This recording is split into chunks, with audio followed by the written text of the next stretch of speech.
that agreement. Listen to the tone. Anybody doing any tonality training? Last day. How soon would you like to secure that agreement? Real soft, reasonable person. Final thing, when you're delivering your monetary part to your presentation, please remove the words price, fee, cost. What is it? Investment. Someone's been to our training previously. Remove the words price, fee, cost. Because we see a what on an investment? ROI. We see a return on our investment. And last thing before I run off is when you actually say what value it is. So $962. That's just 962. 962. $1,097. It's just 1097.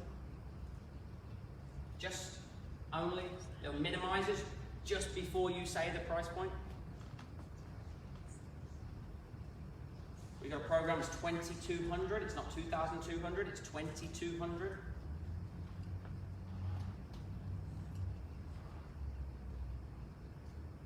People say to me, I'm not in sales, I'm in marketing. This will change the way you market. It will change the language you use on your marketing collateral. So we work with a lot of marketing companies, a lot of digital agencies. Again, I'm going to quickly wrap that up. Hopefully that's a few little practical tips you can take, utilise over the course of tomorrow. Any questions, please come and see me afterwards. That is me, and you can connect me on LinkedIn if you really want. Thank you very much. Well, thank you, Ryan. I think you just stay up here. I'm going to invite Meghan and Rowan back up onto the stage for a Q&A.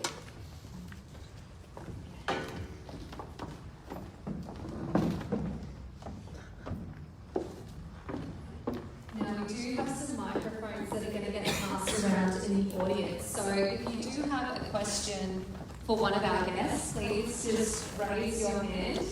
And we'll make our way over with the microphone. Do we have any questions right now? Yes? Down in front. If you could just say your name and then answer the questions. Hey guys, thanks for that. That was awesome. My name's Kieran. So, my question to you three would be, so I'm in the creative industry. A lot of consulting on a retained basis for a few years. I'm now working for myself. It's going okay. My thing is getting in front of the right people. How do I do that? Obviously, socialising, probably one of my skills, but I'm finding the struggle to actually get in front of the right people who are going to give me that sustainability grow in the future. Kira, what was the industry, sorry? Creative. Creative. Yes, creative strategy. Yep. Anybody in digital that wants to take it? Otherwise, Yeah, look, we've gone through a really interesting process just recently where, so this banner here, the Young Women Leaders in AI, is our marquee program, and we have to try and get a lot of key people. Now, the thing that I would say to you, and Brian might elaborate on this a little bit because it's part of what he does with his sales as well, is don't be afraid to ask for the top person, you know, or the person that is actually next to the top person, which we've talked about. But don't be afraid to go and ask them because you don't know what they need. And you might be exactly what they need. And I think there's a thing that we talk about, especially with the young women leaders, is a thing called the imposter syndrome, where we feel like we don't belong there, or we're not good enough to be there, or we're not, you know, we're not smart enough, or our product's not good enough, or whatever it is, in the story that we make up in our own head, which most of the time, let's face it, is actually bullshit, is what's holding us back from asking the question. So never anticipate what value you can give to someone else. You know, that's pretty arrogant to think that what I've got's not good enough. It might be exactly what they're after. So my advice would be, which is something we've done, and one of our major sponsors is Amazon Web Services, so the biggest company in the world is one of our sponsors. So don't be afraid to ask the people at a high level, because they're the ones with the checkbook. Yeah, I might elaborate a little bit. there, Nick, because you led me into that nicely. I think the first part is to genuinely know who your avatar is, like actually know who your target market is. If I relate it to our journey, and it's been well publicised what happened on Shark Tank, we knew categorically we wanted Steve Baxter on our team. He was the one. I believe in what's called the law of familiarity, and it's in a book called Persuasion. If anybody wants some literature to read, it's called Persuasion by Robert Cialdini, and he talks about recency and frequency. So businesses and individuals will always do business with the business or the individual that is front of mind and most recent and most frequent. So what we did 3 months prior to filming on Shark Tank was place ourselves at every single function that Steve Baxter was at for 3 months before we filmed. And then we did that. We asked questions. And we asked questions strategically around his values, his mission. We studied him. We knew what his goals were. So I would go, Steve, if we're thinking about starting a SaaS product, like an online training program, I mean, we want it to be the biggest training program in the world, how would we get into America for a start? Questions that I know he'll remember. And then when we walked in Shark Tank, he went, I know you guys. And we went, oh shit. So I do that. Recency and frequency. Yeah, that's awesome. And Will Smith does that really well in the movie Focus, if you want to see a nice, imagery of that. And he makes the guy think of the number out of everyone on the football team. I think that's perfect. I've got a little Steve Baxter story myself. It's the same kind of thing. Being in the startup industry, I thought I wanted to go after Steve Baxter. So I went to every startup convention there was possible. Finally got to meet him a little bit tipsy in the alleyway after Cloudland. But he was there. Him. Yeah. I was just leaving a presentation, and don't get me wrong, I did have some drinks afterwards, but at this point, it was him and I alone in a alleyway, and in my mind, I knew that was the man that I wanted to see. That's why I was going to the startup conventions, and he said, pitch me in an alleyway at 10 o'clock at night. So you never know when that opportunity is going to arise, but also just putting yourself out there is absolutely huge. I think one of the biggest things I would add, because they've already done such a great job, is study who you see already doing what you do. So who is doing what you want to be doing, look at who they're interacting with and who they are actually connected to, and study them. So study who you want to talk to, but also look at, wow, this person on Facebook is doing an amazing job and is creative, he's growing so quickly, how did he do it? Contact the people that are doing what you're doing and what you want to be doing, because they're the ones that will really assist you in that push as well. Can I add one more thing to that as well? Just it's on the back of what Ming just said there as well. I live my life like the person sitting next to me or standing next to me could change it. Like 24/7. I don't know who I'm sitting next to. Like if you guys don't introduce yourselves to each other tonight, how can they change your life? But in that moment, you also need to be able to deliver some value to them really quickly. So if your elevator pitch is not on point and you're mumbling around, we've all spoken to somebody and 10 minutes later you have no idea what they do for a living. Let's make sure you've got a 30-second elevator or alleyway pitch that you can deliver on point. And he was aggressive. He had been drinking, so if you thought No, Shark he's Tank like- was bad, he's like that soda. woo! Okay, yeah, fair Be enough. prepared for honest feedback. Yeah. Some great advice. Do we have another question from the audience? Yes, we've just got one.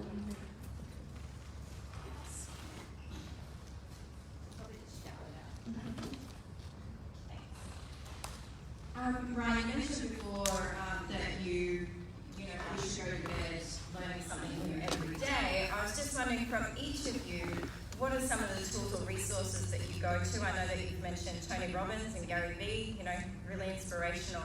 But what are some of the other places that you go to educate yourselves further outside of the training that you offer or the things that you do? So, personally, I have 5 mentors that mentor me in different areas of my life, so for different aspects that I have. So there's 5 places I go to. If you're a Queensland citizen, through the state library, there's actually a thing called Linda, and it's a massive resource of free online courses and resources. It's amazing. So that's something you can get for free, which is actually the same thing as the LinkedIn Learning, but it's free with Queensland State Library. So, I use that as a resource. I use Coursera a lot. YouTube, Google. I just research and look for things. And one of the other things, I always try and surround myself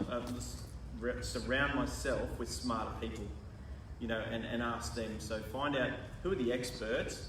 So for me in AI, you know, the reality for me was if you'd spoken to me 5 years ago about AI, I would have envisaged a yard full of nervous cows and a rubber glove up to your shoulder.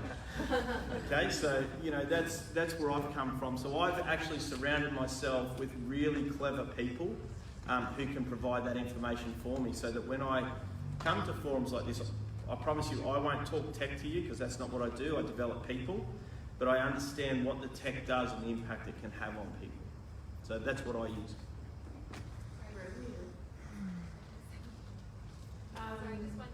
Oh, sorry. One thing, Focus Libraries actually has access to Linda. I've done. So if Cool. you're a member of Libraries, you can access it through us for free. Very cool.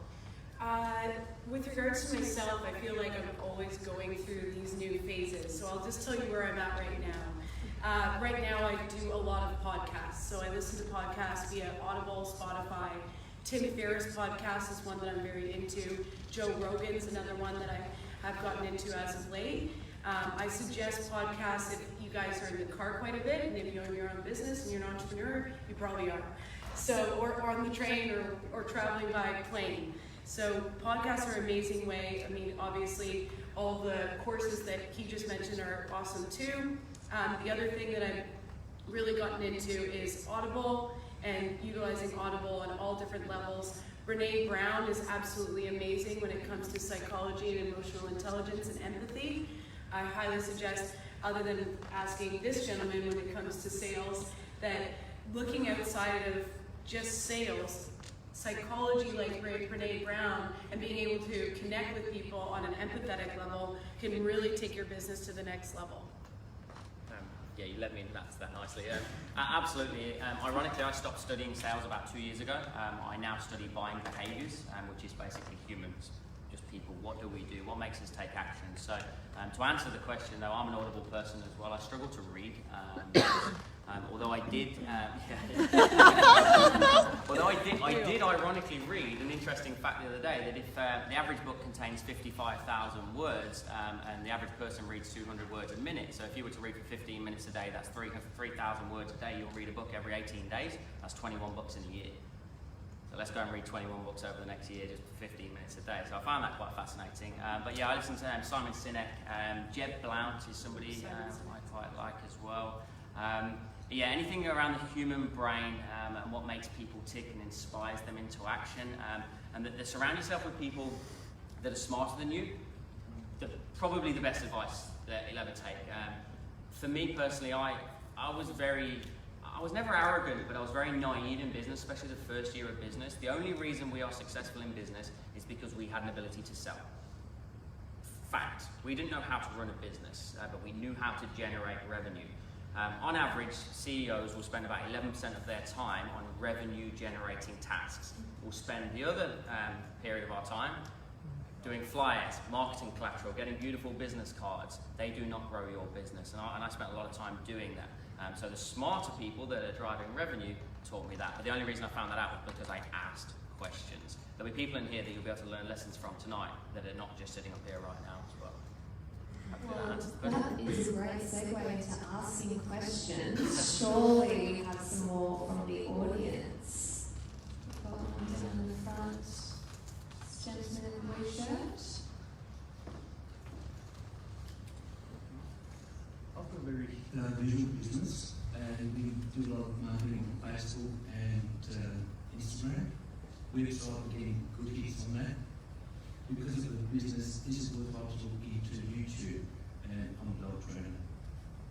Nice to say, Facebook's a tough one.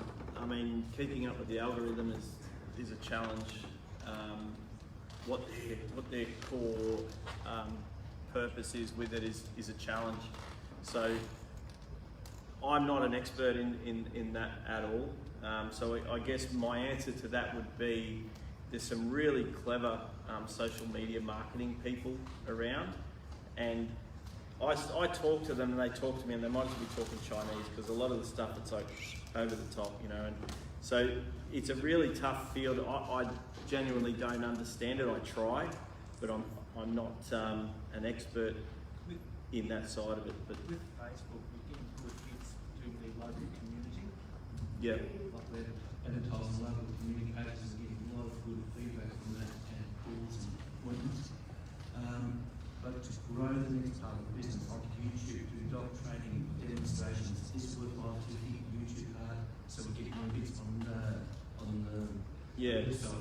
So I just actually attended a conference last week, and one of the guys, it was the Australian Web Industry Association conference, and one of the things that they suggested as a means of doing it is find people who are getting lots and lots of views, and contact them directly, and ask them to interview them, or post theirs and tag them in it, so that then they might actually respond and you expand your audience that way. So that was something I picked up last week at that conference. So maybe that might help. Direct messaging is great. It's actually the best way to reach out to ambassadors and new people. With regards to Facebook and Instagram, Facebook owns Instagram and YouTube is still a competitor. So one of the biggest piece of advice I can give you is not to post through YouTube onto Facebook, because Facebook is not going to favor the YouTube channel. So keep those two very segmented. On YouTube, I highly suggest you start a YouTube channel. Your YouTube channel is going to tell your story. It's going to be longer. When we watch YouTube, we expect it to be a longer video than our 60-second Facebook video or Instagram video. Each platform, depending on how long your video or how long your message is going to be chosen based on how you want to explain your business. YouTube's fantastic when it's a longer video. You're going to go into more depth into maybe who you are, what your product is, and then you're going to get longer views on YouTube. So absolutely, I believe in what you're doing. Start a YouTube channel. Remember that Instagram's for pictures, quick, snappy. Facebook maybe a little bit longer, but YouTube, you get to play in the space that you can tell a longer story, because we expect that on YouTube. Yeah, I think Meghan just explained that perfectly. It's just a different target. But if I'm looking for a dog trainer, and I might talk to you afterwards, then I want to see you in action. I know we started a YouTube channel about 2 years ago, and we employed a full-time videographer. Unfortunately, he's not full-time, he's not here right now. But normally he would be following me to an event such as this, and he would be filming behind the scenes. So I might buy that up. And he would put together every Friday. We would release anywhere from 10 to 15-minute vlog of the previous week.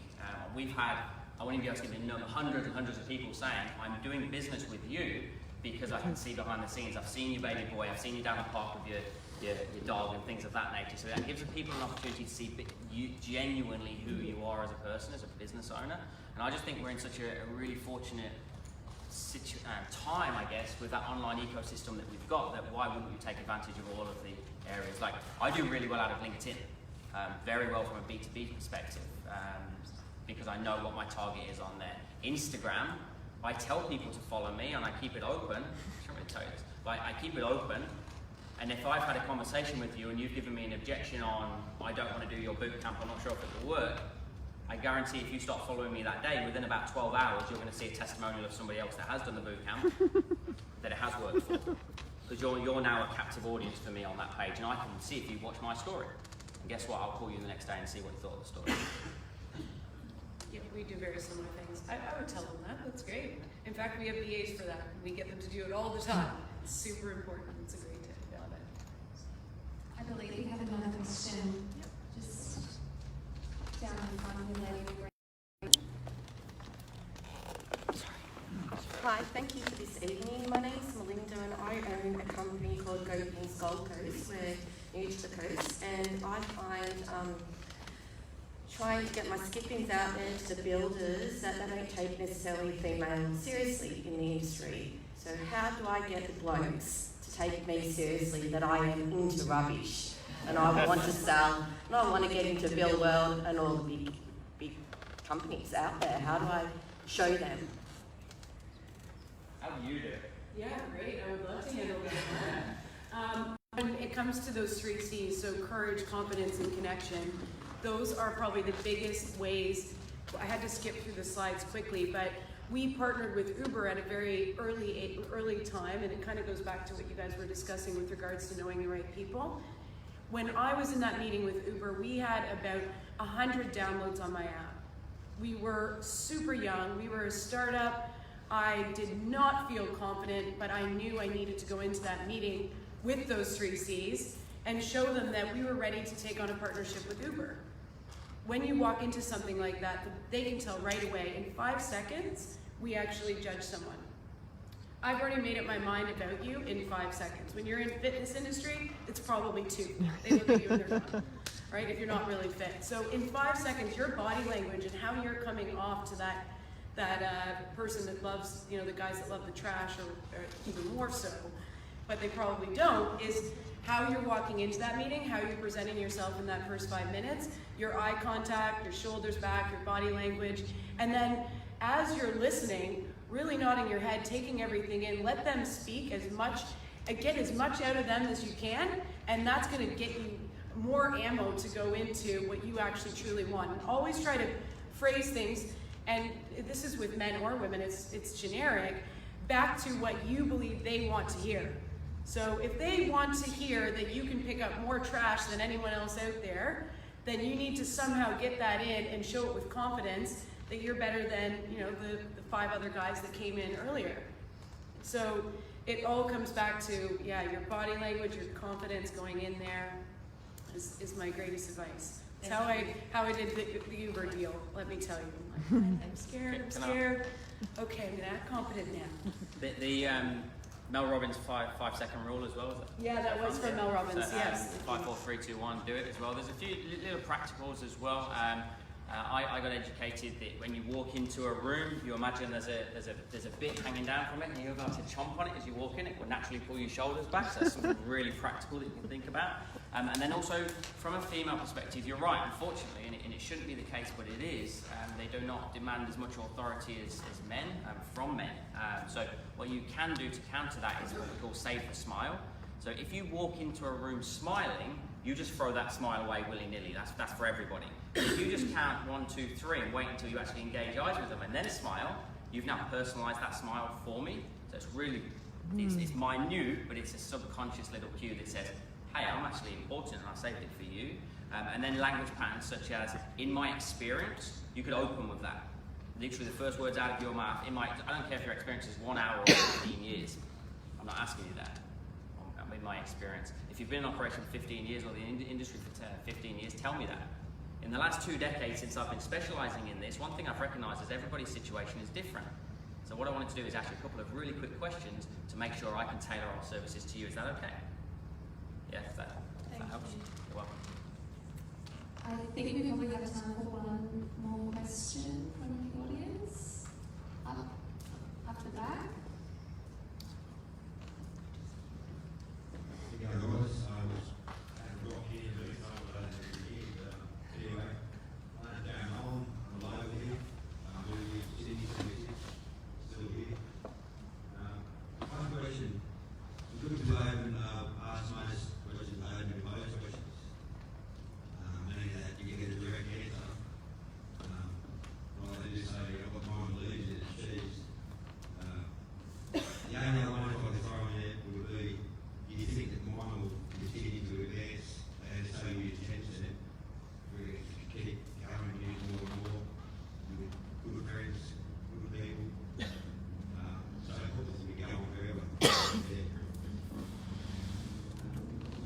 So the question is, do you think our mind will advance and start utilising more than... Yeah. Yes.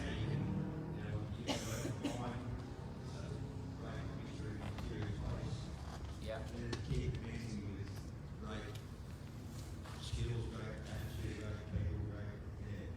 For sure. I mean, without causing an argument with Rowan. Yeah, no, I know what you mean. I think it's a strange one, hey, because we've got what's called informational decay. Like, I mean, I could drive to the same venue 10 times in a row, but if you take that GPS off me, I won't be able to get there. So I'm not actually learning anything. I've got all this tech around me that actually is my brain. So potentially, arguably, I'm using less of my brain. I don't know, maybe. I'll argue the other side. Yes. One of the things we talk about with this, you know, the age of the fourth industrial revolution, which is artificial intelligence, is technology put us behind a screen. AI will bring us back out because a lot of that automated work will be able to be done by a machine. So it's a really great question, and you know, AI's job is to augment human behaviour. So at its simplest core, artificial intelligence means a machine's ability to replicate cognitive behaviour of a human. That's what it does. Now, it's very narrow. It can only do very narrow things right now. So, you know, Siri is just an NLP, a natural language processing device that identifies your voice, looks up the internet or your phone for that number and delivers it to you. Okay, that's all it can do. It can't do a lot of other things. So the technology that we get, the more we embrace it, the more it's going to allow us to interact with humans more. That's going to be the benefit of technology, in my opinion, going to the future. That's why I'm so excited about it, is that it gives us that opportunity to be able to converse, learn to talk to each other again, and actually develop these relationships. And that's where we're going to have this great benefit of technology and things like social robots to help the elderly stay in their homes longer. You know, providing greater opportunity in sales, you know, because we're not going to have to do the mundane. The computer, the machine will do that for us. So I think that from my perspective and the way technology is, it's actually going to embrace and actually develop humanity as opposed to destroy it. You know, now obviously that's an opinion piece, so others may think differently. Well, I'll take a quick, you know, nice level in between these two guys, so that's perfect, that's my opinion.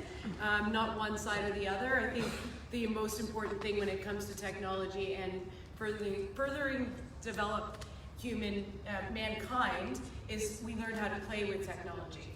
And the knowledge around how to actually utilize technology is going to become extremely important. To get off our phones, to not be looking at our phone for the first hour of the day or the last hour of the day because of the light that the phone actually projects, and or how it's taking us into somebody else's reality every time we look at that phone.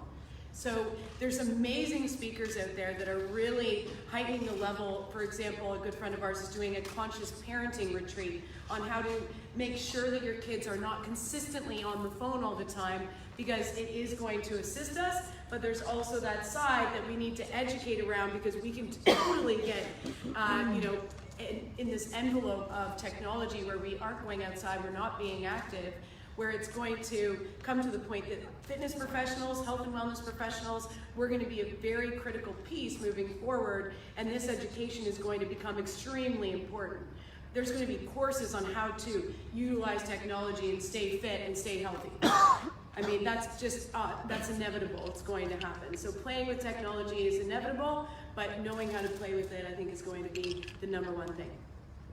Well, that's probably all we have time for with the Q&A. Is there anything you three would like to add before we head over and enjoy some food, some drinks, some networking?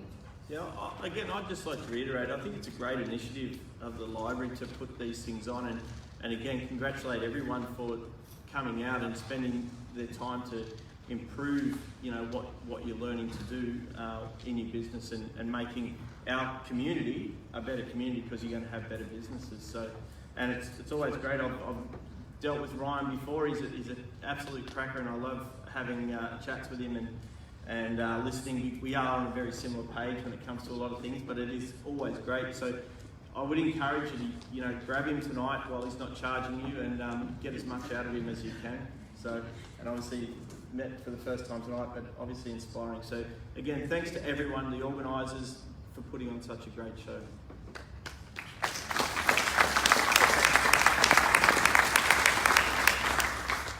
And a good MC too. Can we keep the applause going for our three wonderful speakers, Jarvis, and we are going to ask you guys to stick around. We've got some food, some drinks. Feel free to come up and chat to these guys one-on-one. Thank you once again to Gold Coast Libraries for hosting tonight's event. Make sure you head to the website to find out all the details on our upcoming events. Thank you so much for coming, and please feel free to stick around and enjoy all the food. Thank you.